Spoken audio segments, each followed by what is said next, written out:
Hey, well, welcome everyone for an episode of Risk and Margin Talks. Appreciate you joining us. And I'm Mark Smith with Mission Centered Solutions, and with me is Rich DePrima from Fire Department in New York. And we've been really honored over the years and lucky to be able to work with FDNY, and in particular, the FDNY Incident Management Team. Rich is one of the incident commanders of that team. And so, I thought, Rich, with your, background both as, as we were just talking, you started as a combat medic, right? And we're both in the Army at Fort Lewis, Washington. And then, 25 years with FDNY, 25 plus, chief officer, and also as an IC of the IMT. I just thought that would be some really interesting perspective on risk. So, maybe just a little bit about, how your journey has led you to this point. Okay, well, as you mentioned, I have 26 years on the FDNY. When I joined the FDNY, I never imagined being on the FDNY Incident Management Team. I never even imagined being a battalion chief. Right. So, I started off as a firefighter in 1995, worked my way up to a battalion chief. I joined the Incident Management Team in 2007. I came up to the planning section and been tapped on the shoulder a few times to move up. Deputy Planning Section Chief, Deputy IC, trainee, now qualified Deputy IC for the team.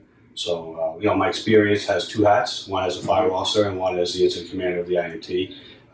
My military career with yours was short-lived. I did about 2.5 years in the active and was in the National Guard while he obviously retired. But we worked for them together. Yeah. That's right. Yeah. So I guess, one thing that really interests me is asking everybody, how do you define risk? I mean, just you personally, Richie, how do you define risk? Yeah, so what do I look at as risk? Well, again, wearing my hat as a chief, it's operational for myself and also the members that I'm trying to keep track of,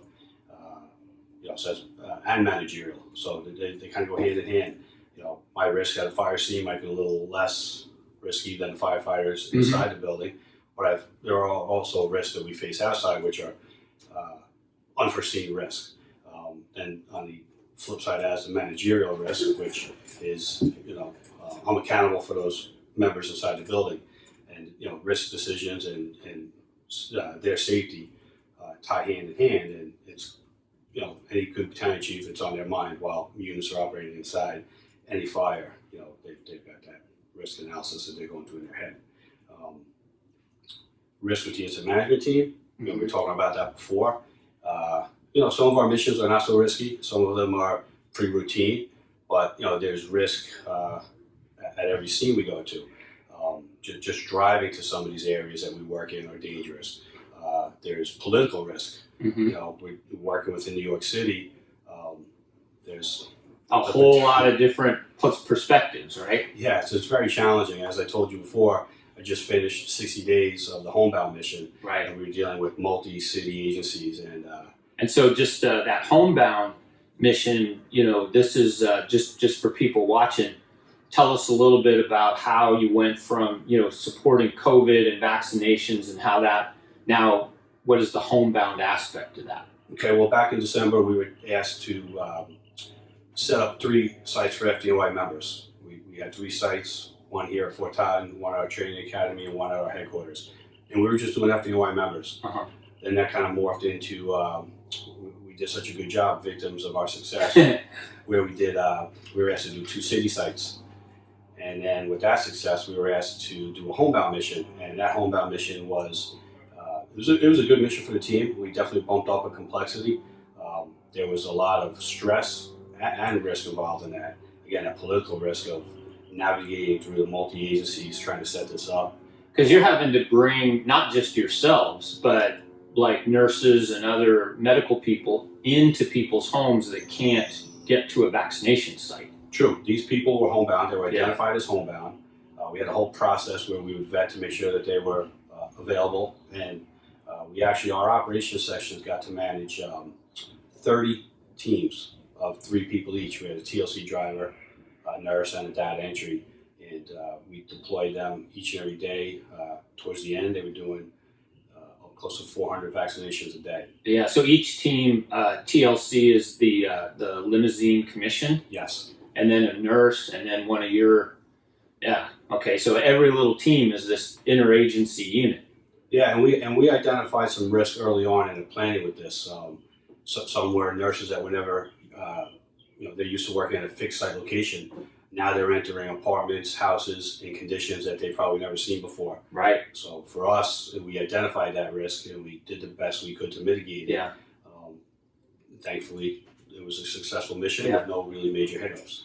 Well, because that's even that mission creep, right? You started doing FDNY and you started supporting communities, and you get into this, you get into that, you get into that, and how does that mission creep affect risk over time? Obviously, in this case, the risks were going up each new mission, right? Yes, and the mission creep wasn't so much us looking to do more; it was us being asked to do more. Yeah, because you're being successful, right? Successful. Yeah. And then you have to weigh that option Yeah, of interesting. how far we want to push a team before we fail, and there's another risking the team reputation by taking on too much.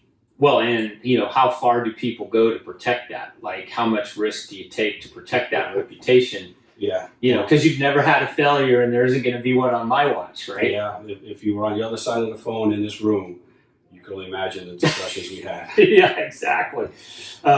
So, which kind of leads into like how in these roles now, how do you define yourself as a risk taker? Because it sounds to me like both as a chief, in the street, so to speak, and as IC, your risk taking is with other people's, well-being. You're sending people into harm's way. Yes, and it's changed throughout my career in both, in the IMT and in the FDNY. As a firefighter, I'm blindly trusting my officer and following that officer unless you're operating as an individual, a roof or an OV firefighter. You got a little bit more independency there. But as an officer, and that's where I first started to see my view of risk change. It's not just me going in; it's me with two people and with different experience levels. With the IMT coming up to a planning section, my risk was producing a product, right? Keep paper cut, right? Nothing very exciting. So when you say the paper cut, when we do deploy, I get a lot of phone calls from people. Oh, Rich, be safe, be safe. I'm like, we're the incident management team.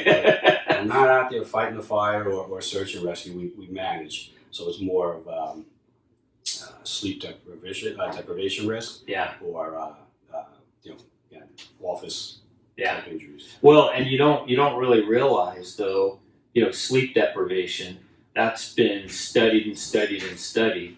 And even after 24 hours without sleep, your decision making is highly compromised, like to the same as being legally drunk. Exactly. And so you don't really realize how important it is to manage that sleep cycle for people, because what decision is being made in plans that is affecting the risk level of responders out in the field. Yeah, that ties in with the long hours. And again, as the IC now, I look at things differently. Do we allow our team to work those longer hours and travel, depending on where we're staying? The teams out west, they work in like a central ICP, where sometimes we're staying in hotels or further away, or in a gymnasium. We have to commute back and forth. So you have to weigh that factor in too. But my risk has changed over the years from being a firefighter to a chief. I put my chief hat back on, and when I pull up to an incident, whether it be structure fire, highway car accident, or anything else, my risk for myself is my own safety. But on my mind is the members going into that building with the unknowns that are in that building, or on a highway box with cars doing 50, 75 miles an hour, and our members are operating, so that risk. My view of risk has changed over the years. It's not about myself anymore. It's about the members working. And so, that riskiest part, what's the riskiest part of your job? That's it, right? It's that you're placing other people into the risk situation. Yeah, and the unknowns. So, when I pull up to a fire, there's some trigger points in the training that we go through to manage a fire. It prepares you. And now I sit out in front of a fire, and I'm accounting for my units. I'm looking at the time, how long are we operating, the age of the building, the fire location, is it an attached building or a not attached building? That affects the structural stability. So again, my risk outside is me being too close to the building, or at some fires we have to go inside as chiefs. Right. We're not always outside. Some fires we do go inside. Well, look at 9/11, right? I mean, obviously everybody was inside. Yeah. Yeah, and I just watched another documentary about that the other night with my younger daughter, who was not born, and it opens up her eyes to, wow, that's what they did. I don't know, she's never really watched anything on it, but she got to watch that the other night, and it was an eye-opener for me watching her react, because I don't talk about what I do at work with her too much. Sure, and and on one hand you want to protect them, on the other hand you have to prepare them. Yes. And it's interesting because we always ask about storytelling as a way to learn, to become a better practitioner, right? And so in this case, like with your daughter, that's almost like storytelling with your loved ones to give them enough understanding, but not make them worry about you 24/7, right? I mean, how do you manage that? Well, with my family, it's different. I try to isolate them. Yeah. I just try to make her aware of that piece of history that, we lived through, and my older daughter did, but my youngest did not. She just sees what she sees in history books or which you could say that I mean, there's plenty of FDNY members that weren't around on 9/11, right? I mean, so how do those stories, how do you learn from those stories? What's that been like for you? Well, the fire service is based on storytelling. Yeah. How we're trained. You go to the academy and you learn your basic skill sets, but when you go to a firehouse, the senior members grab you and train you up, and of course it's hands-on training. It's reading, but it's also the storytelling. Hey, this is what I did this fire. We were at this fire, and I didn't know that they had fire escapes in the back, or we didn't know the type of So it makes you, constantly makes you think. Storytelling is a huge part of the fire service and training. I heard it said somewhere that firefighters train themselves to be firefighters. There's really you go to the academies and you learn your basic skill sets, but the stories from the firefighters, and again, bad fires. When we say bad fires, somebody got hurt, something, maybe people died. A good fire for us is, wow, we went in there, it was pretty intense, but we all got out. It was a good fire. And then you have your routine fires. Right. So if you talk about those stories, and any good battalion chief will host an AAR right after the fire. Right. And again, I am watching the fire now as a chief from the front of the building. I don't know what's really going on in the back, except for the radio. I don't know what's going on inside except for the radio. And again, we have members that act independently. So at the end of the fire, we'll pull the first two companies and maybe second two companies out front and do a quick AAR. And I've learned this. I think I learned this in your class and some other classes. You don't start with the senior captain. You start with the young firefighter. Right. And that is a tremendous tool to pull out and say, let me ask the probie firefighter what you did. Now they don't feel intimidated. Yeah. And they tell you their story. And the surprises that come out of that, right? Oh, yeah. But again, because I'm tunnel vision. Try not to be tunnel vision, but you're tunnel vision on what's going on at the fire. Right. And this firefighter on the hydrant has a totally different perspective than I do versus the operating units on the inside. So we learn from that storytelling. Yeah. And we always say, I've made mistakes as a chief, I've made mistakes as a captain, and I'll own it. I said, you know what? I probably should have transmitted the second alarm just a little bit quicker. I was trying to wait to see it. So I'll own that. And that's usually how I start off. I'll say, okay, had a pretty good operation here, nobody got hurt. I said, I could have done this a little bit better. Now it opens that. Now it makes it okay for everybody else to. Exactly. Yeah. Because we're not perfect. Right. And you learn from mistakes. So you asked about learning. Unfortunately, firefighters die. And when they do, FDNY puts out a pretty good document on that fire. And lessons learned, ultimately it's the lessons learned. Unfortunately, the firefighters, it's a story. It's a story being told, what happened, they walk you through what happened, what we could do to prevent that. And we take that document and we discuss that at firehouse drills. And so storytelling For the FD side, invaluable. Not only it's a lesson learned. It helps you build your memory bank. Mm-hmm. I wasn't at that fire, but they told me that this happened at that point of the fire. Mm-hmm. Now you kind of put that in your memory bank. With the incident management team, the stories that we've been told are from some of our senior members who deployed first to Katrina and Idaho, and then we take those stories, and learn from that. And same as a battalion chief of the fire, the incident management team will get together at the end of an incident and do an AAR hot wash. How can we improve? Again, it's storytelling. Yeah. It's particularly because you said this before, you're really never going to the same even kind of incident twice in a row. I mean, base camps to hurricanes, going back to Katrina, where you basically take over as the fire department of the city, wildfires in California, just now, COVID support. So the need to pass that knowledge along. Yes, and so every fire is different for us. Mm-hmm. Every IMT deployment is different from us. We've only been to 2 deployments, pretty similar twice. Those are base camp operations down in Florida. But every other deployment we go to has its own challenges and own risks. Up in Buffalo for a 10-foot snowstorm, we had members out there operating in the streets. Well, there was risk for those members. Yeah. During the floods in Binghamton, New York, Mm-hmm. The streets were still flooded, some of the buildings were still damaged, so there was risk, for pretty much our resources out there working, and that's a constant. Which really, so that's something that I'm curious about. Being in such different, risk environments, each time there's an IMT deployment. How do you all talk about risk real time? What's the language that you're using? Because you're in these, you don't have like in a wildfire. I mean, you just have this fully developed dictionary of words and terms and thesaurus and all this stuff. But you go to all these different things. How are you communicating about risk real time during all that? We go back to the process, the ICS process, and when we pull up to an incident, wherever it is, we're getting that situational awareness, and it's a constant SA update. Mm-hmm. Our safety officers will do an analysis, and they're also looking at the risks. Where are we operating? Is it nighttime? Mm-hmm. Is it along the water's edge? Is it a combustible atmosphere? Whatever it is. So they're doing that. So that's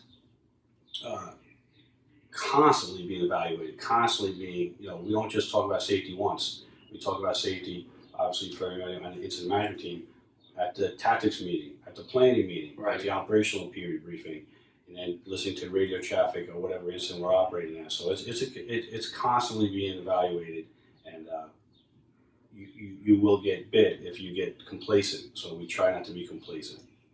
Right. I don't know if that answered that question. Yeah. I mean, it seems like, well, I mean, I guess if you do go to the same kind of incident, you can get a little bit complacent, right? You get sort of surprised by something that you weren't expecting. Maybe being on a different kind of incident all the time sort of helps you keep your spidey senses up. Yeah. To perceive when risk is changing. I mean, is there a time, or can you think of a time when your personal risk profile changed, particularly as a chief or as the IC, where something happened and you just went, oh my God, you just went from being okay to being very not okay, very quickly?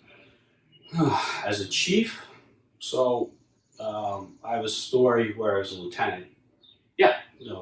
I won't name the firehouse or where it was, but we were at what looked like a routine fire on the second floor of a Queen Anne building. Queen Anne buildings have that continuous stud from the basement all the way up to the attic. So we get up to the second floor, and the first 2 companies we have is a secondary truck. So the secondary truck is responsible for the floor above. So they were still looking, trying to find the fire. All they had was a smoke condition come from one corner of the second floor. So I said, okay, we're going to go up above. We always tell the engine company that you got a truck company going above, and that's so they don't leave and leave us unprotected. So we look up, and there's smoke in the attic. So we go up to the attic, and we do a search. Nobody's there. Actually, people were walking down from the attic as we got up there. We still did our search when we got there. Nobody was there. At the thermal imaging camera, doing a search, again, for victims and or heat.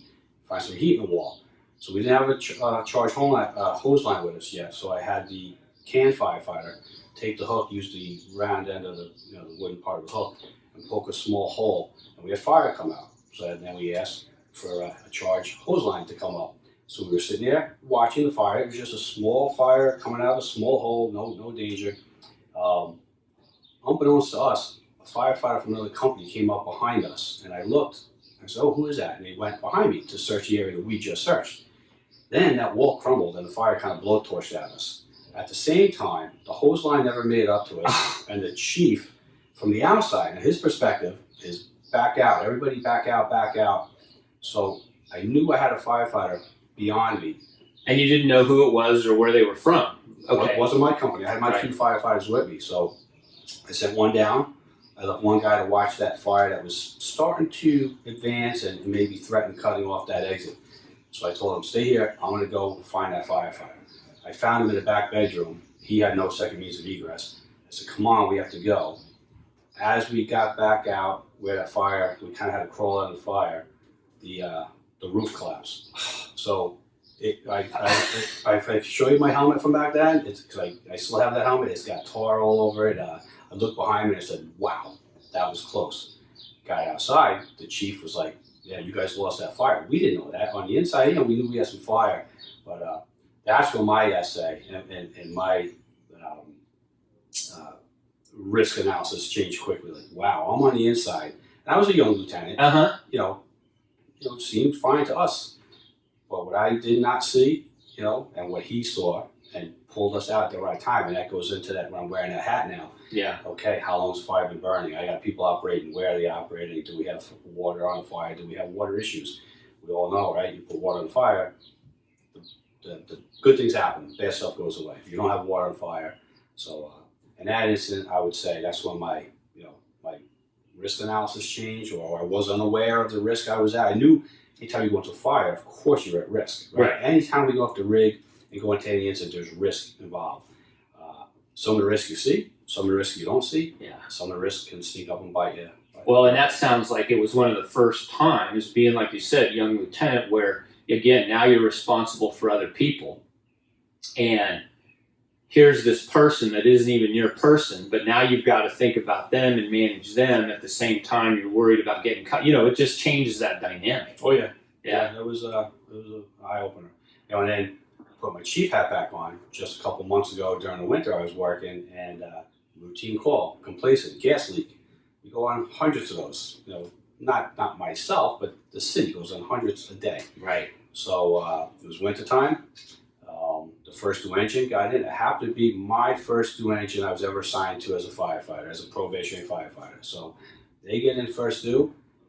He goes down there. He's like, "Chief, I got gas, but I don't smell anything."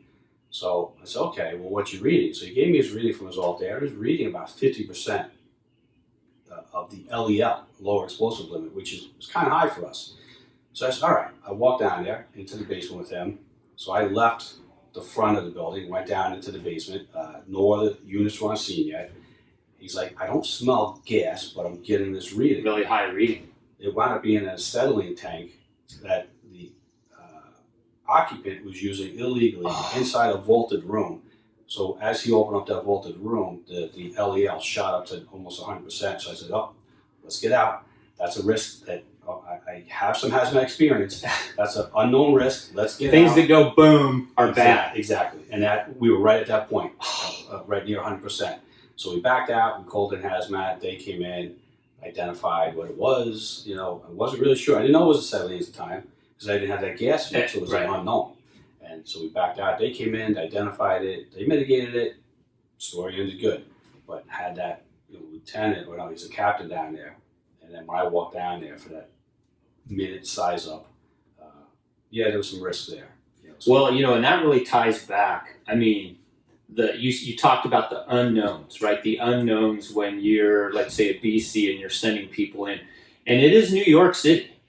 I mean, people do the craziest stuff in their homes, and you don't know what's going on in those.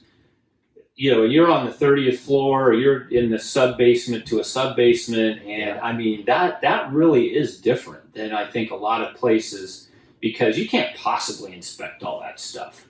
No, and they've done alterations to buildings, Right. Building owners, building tenants, and as fire officer, I've seen it, and as a chief, I've seen it. We've had a couple bigger fires in Flushing, Queens recently, and I had to go in that time, so I put myself in risk. The fire was at that complexity where they had sectors, so I had to go in, and I was managing units, and we're trying to find this fire where it's spreading, and due to the hidden voids that we didn't know about. When you look at a building, okay, we know that there should be pipe chases in this bathroom running up to the floor above and so forth.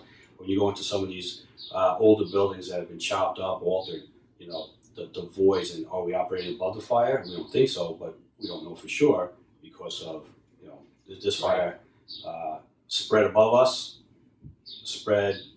to the other side, down, back, 100 feet back in this building. It was all over the place. Right. It was advanced before we got there. Yeah. But what you didn't see was the fire. It was in the walls. So I guess, backing up to, you're now in both your hats as the IC and a battalion chief. You're a leader of leaders, right? And you're also, in your IC role, you're managing strategic risk as well as tactical risk. I mean, how do you, what's your calculus to make those risk versus gain decisions? And maybe how do you create margin through that decision making? Life safety, known life hazards will. I guess that's where you go into a question, how much risk am I willing to take? Right? Is that the margin? And the margin of risk willing to take? You pull up to a occupied fire at 2:00 in the morning.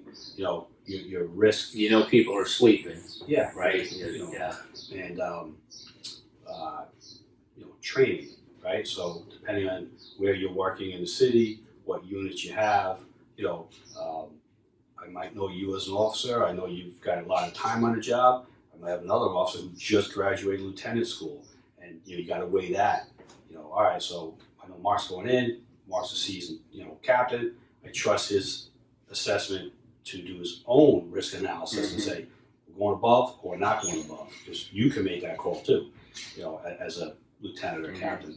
So that has a lot to do with it too. The level of experience underneath me at the time, and any good chief or any good officer will look at the ride list, because we have the ability to log on and look and see who's working. I'll say, okay, I know Mark, he's been a captain for 20 years, he's worked in good companies. This lieutenant just got promoted, and he might have, or she might have come from a small, slower part of the city. So now it's like, okay, how much risk am I willing to take with them? Because the risk I'm taking with them is trusting maybe their inexperience. Right. Well, and they could have experience in whatever, Staten Island or something, but now if they're in Manhattan, it's a completely different physical environment. Oh yeah, I went to Manhattan for years as a chief, and totally different game for me. I was out of my element. Yeah. I've been a Queens firefighter pretty much my whole career, different parts of Queens, and I got sent to Midtown Manhattan for a year, and so my experience of having a deputy look at me, my boss, the deputy chief, said, we got Battalion Chief DePrima. He comes from Queens. He knows private dwellings and taxpayer fires. Right. He doesn't know too much about high rise. Yeah. It's a whole different animal. Yeah.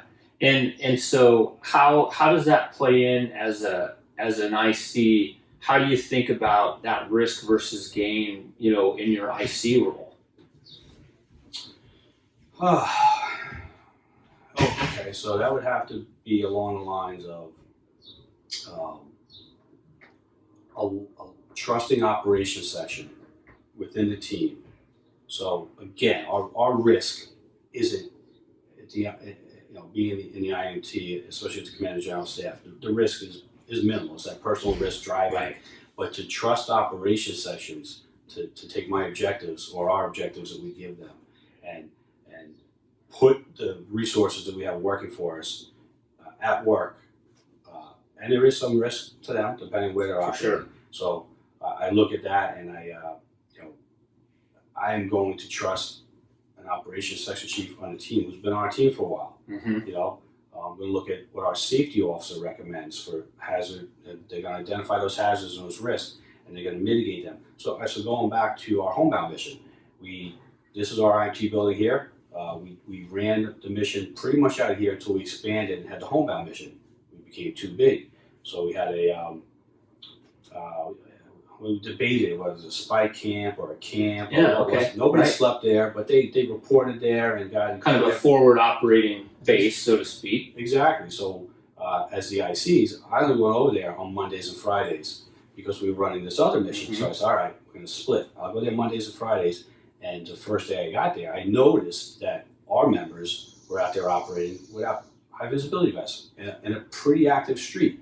The nurses at the time were parking across the street and walking and dodging traffic. And we tried to get every other agency involved. So I went to the safety officer. I said, we got to stop that. And, it was risky for our nurses. And they're not from New York. Right. They're coming from all over, right? Exactly. The state. And at the time, it was probably still dark in the morning because it was 2 months ago.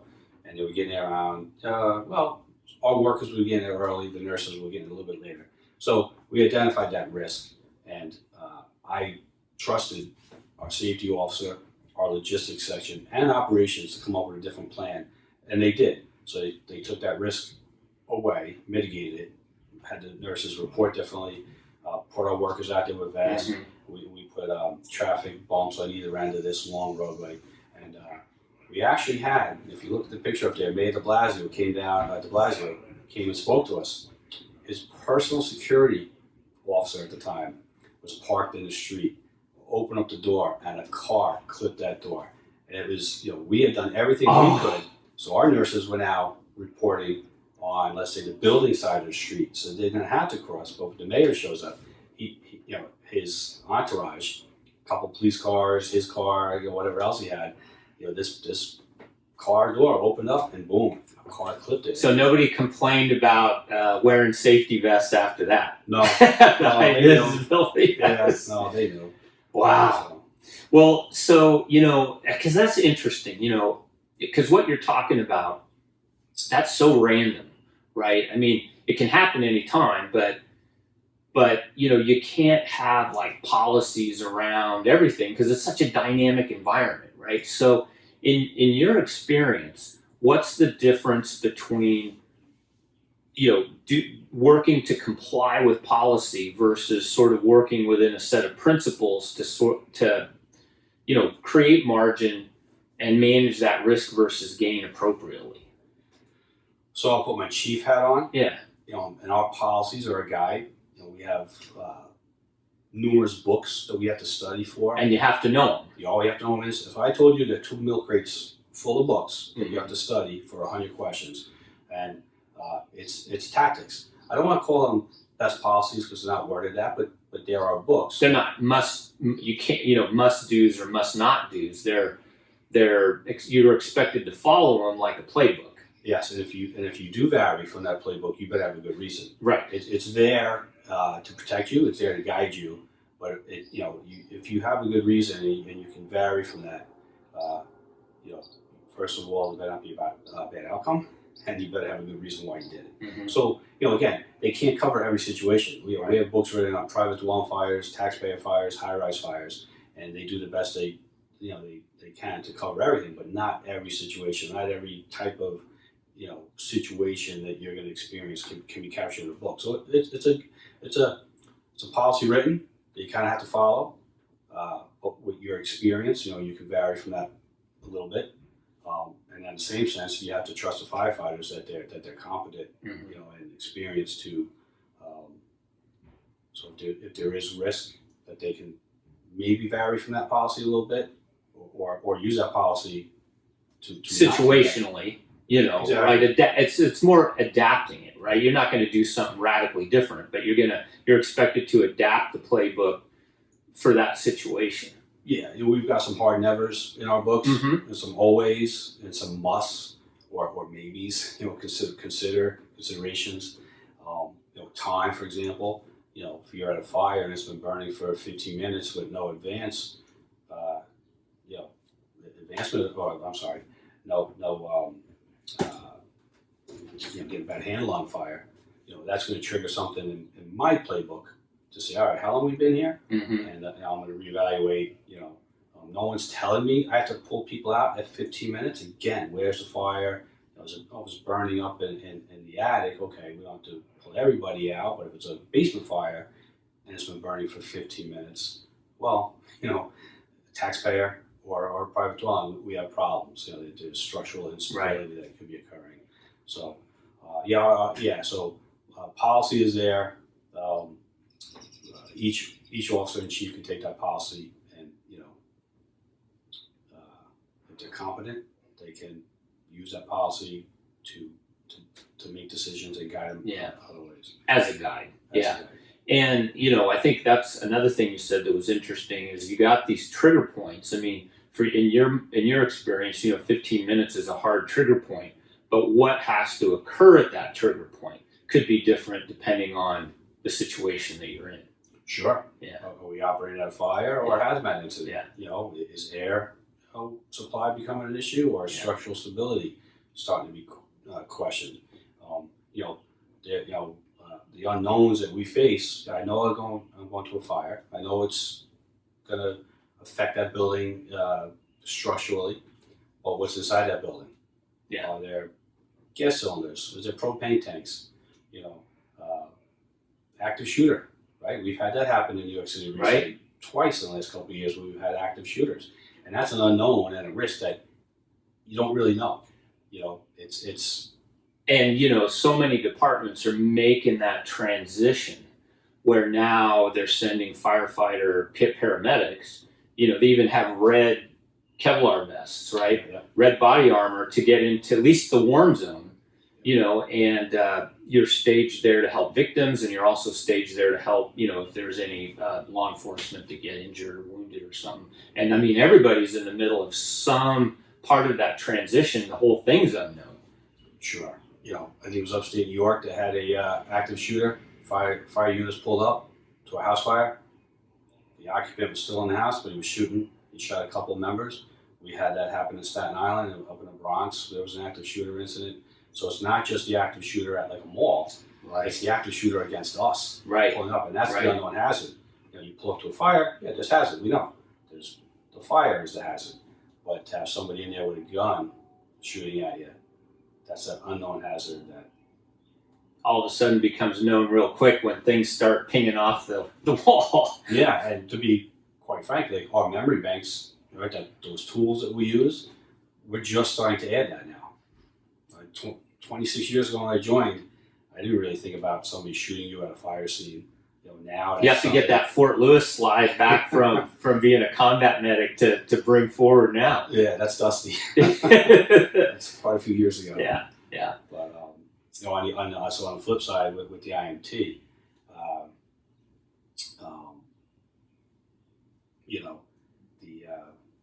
I lost my train of thought there, Mark. So we'll cut that. Okay, well that's good. Well, I'm really happy with what we've got. So I think, wrapping up, Richie, I really thank you for taking the time. I know you've been working for 60 days and you're getting ready to go to a course next week and all this kind of stuff, but I really appreciate you participating in this project, and I think there's been some awesome perspectives on risk. And I love this because I'm always taking stuff away. I'm like, ooh, I'm stealing that. That was really cool. So I really appreciate it, man. Thank you. Well, I thank you, Mark. I thank you for the opportunity. Hopefully I shared some experiences and, tools with some people who are going to be watching this. And like you said, I stole some of those tools from some of the classes I've been into at it's probably 3 classes that you've given us throughout my IMT career. Yeah. Which, by the way, 380, we recommend it to all the fire officers to take, not just the IMT. That's a good class. Yeah. 380 class. Well, I appreciate the paid plug. Yeah.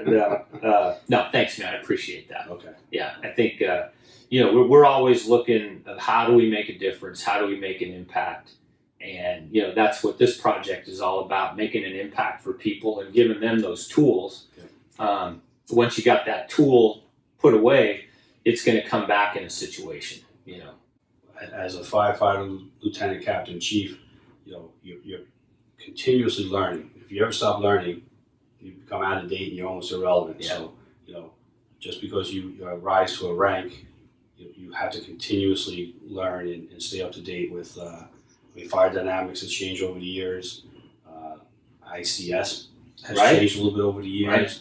You know, so to get to a point in your career where I'm a chief, I don't have to, no more professional development. I don't need it anymore. No, we do. Yeah. And then, you know, so I watched some of your other podcasts and I learned from some of the other guests you had on there. And again, I got 26 years in the FDNY, 15 years on the IMT, and I still learn. Yeah, we're still all on the path, all on the learning journey. Well, cool, man. Thanks, Richie. Thanks, Mark.